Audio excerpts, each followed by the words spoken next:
Welcome to Ohio Stadium, site of tonight's game between the Ohio State Buckeyes and Minnesota Golden Gophers. I'm Tom Moore, joined by Tony Gerdeman of BuckeyeHuddle.com. Tony, we're not going to make the pregame show about the Penn State game. I just want to say that out loud so that everyone's wondering, hey, what? No, we'll maybe have an opportunity to talk about that later, but it does feel like that is a good reminder that just because your opponent is unranked does not necessarily mean everything's going to go great and nothing to worry about.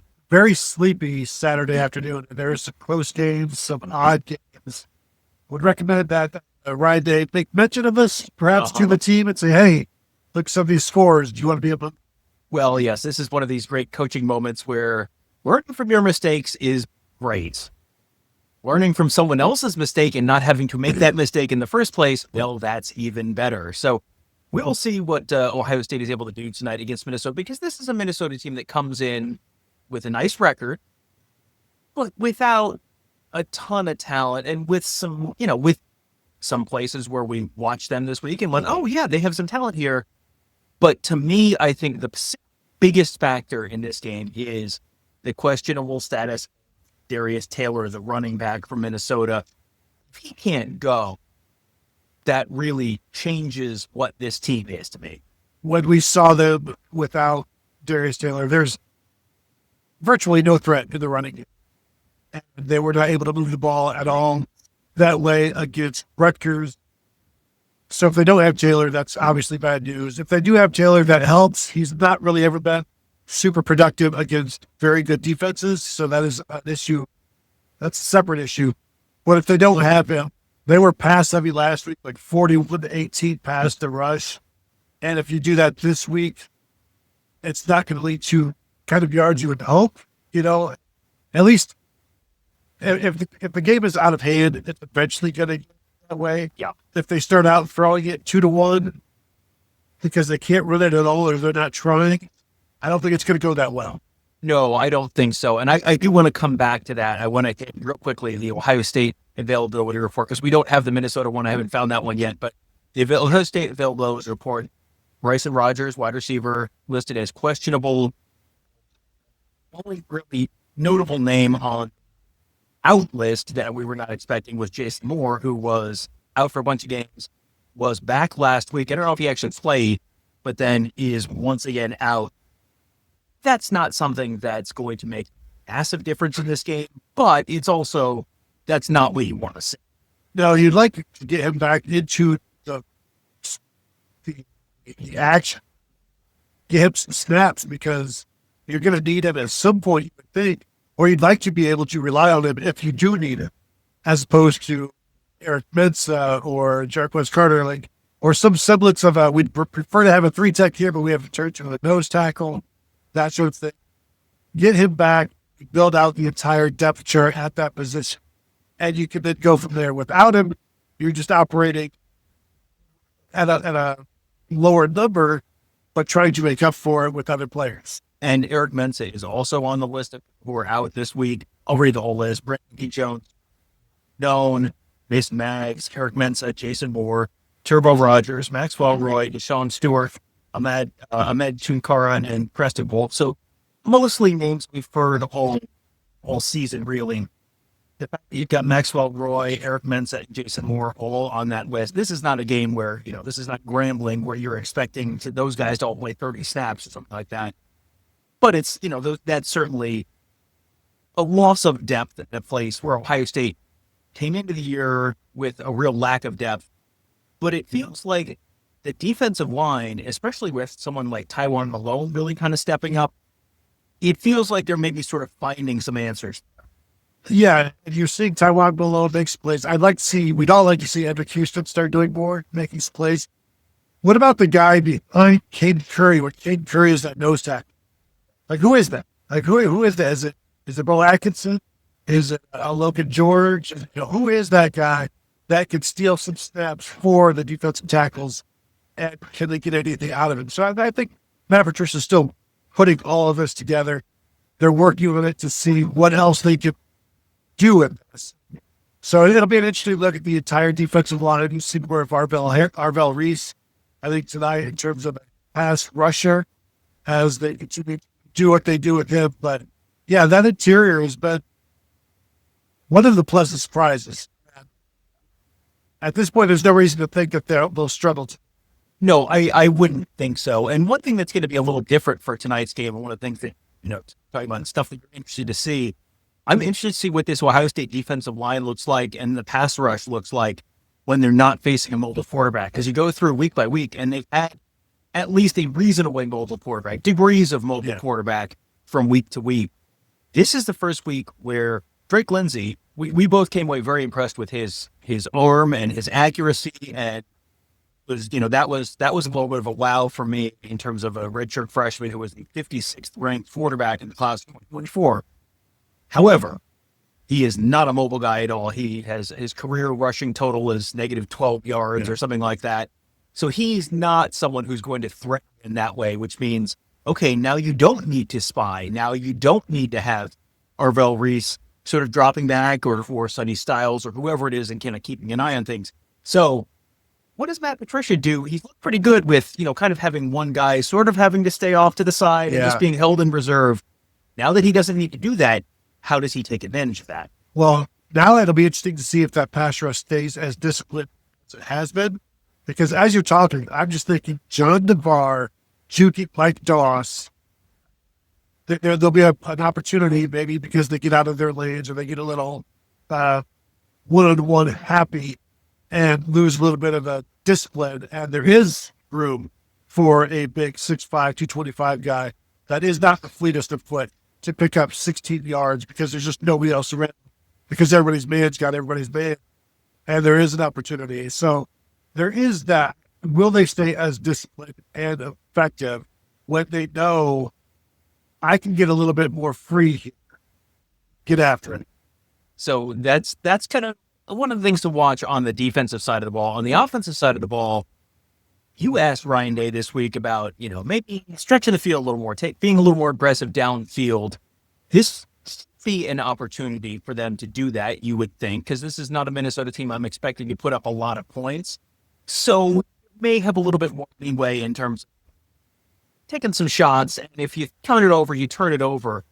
What did Ryan Day have to say about, the aggressiveness in the downfield passing attack? Yeah, they definitely want to do that. That is part of the offense, but also you have to take what the defense gives you. So they've got two deep safeties waiting for that deep ball. You're not going to throw into double coverage. You got to pick your shots.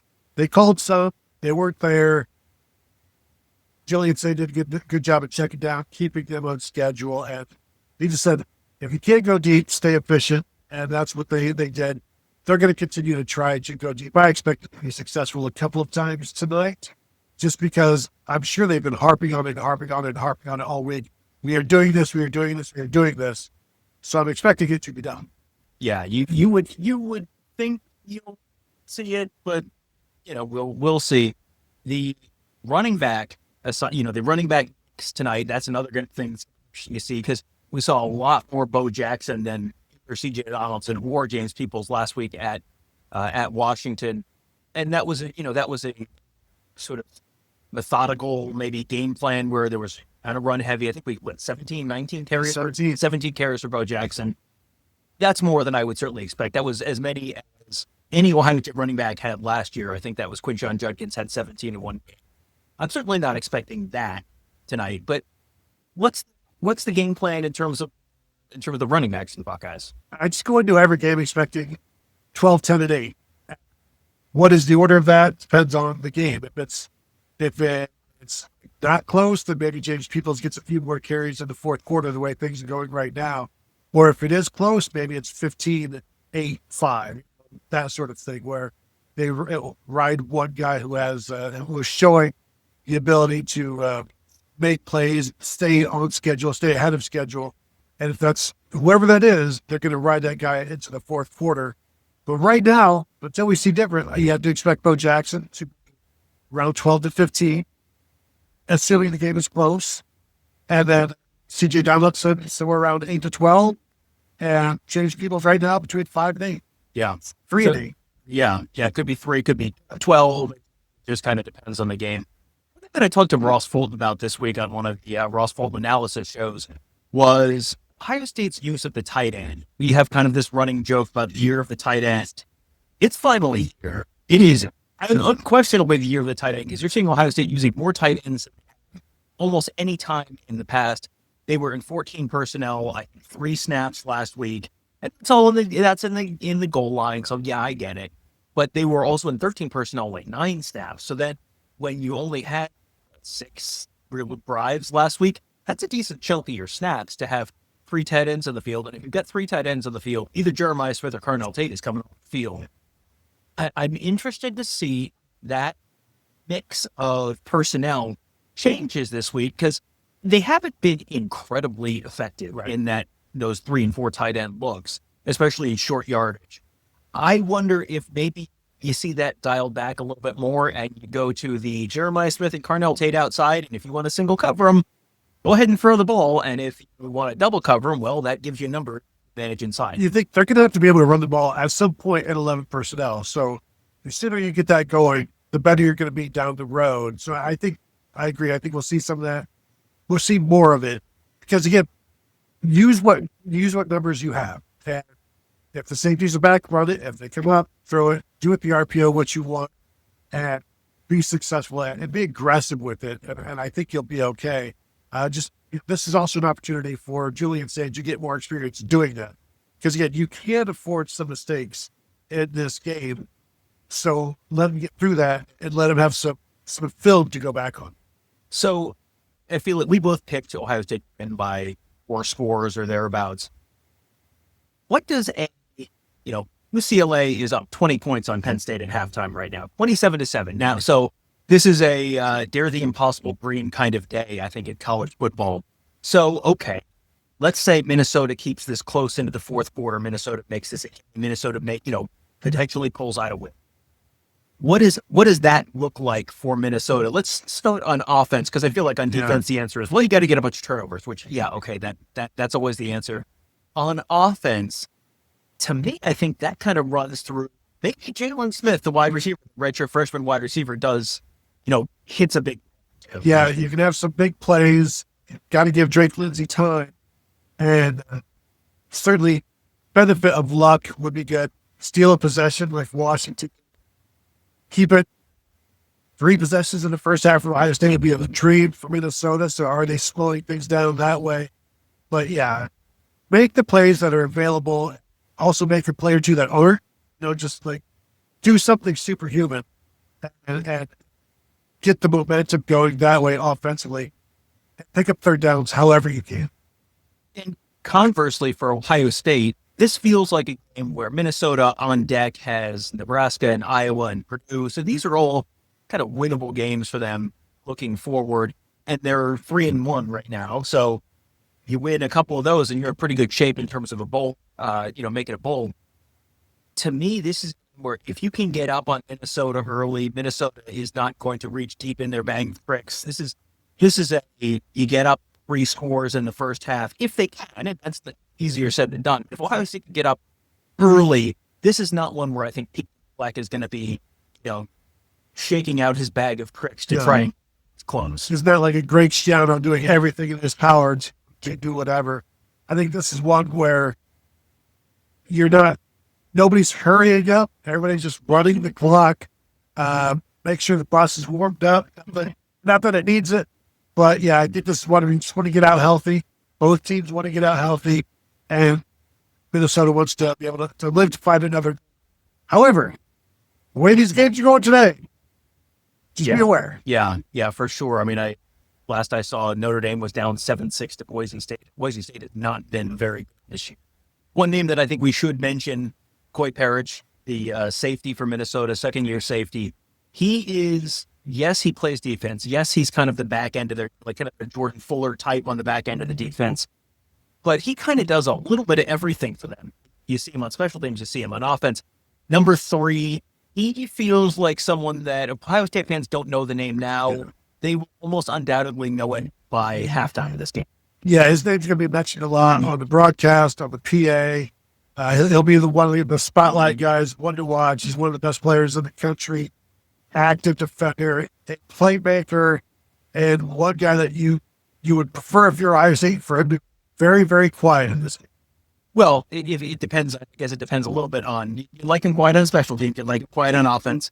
if he's making a bunch of tackles on defense, a bunch of those might be 15 yards down the field, and you'd probably take that.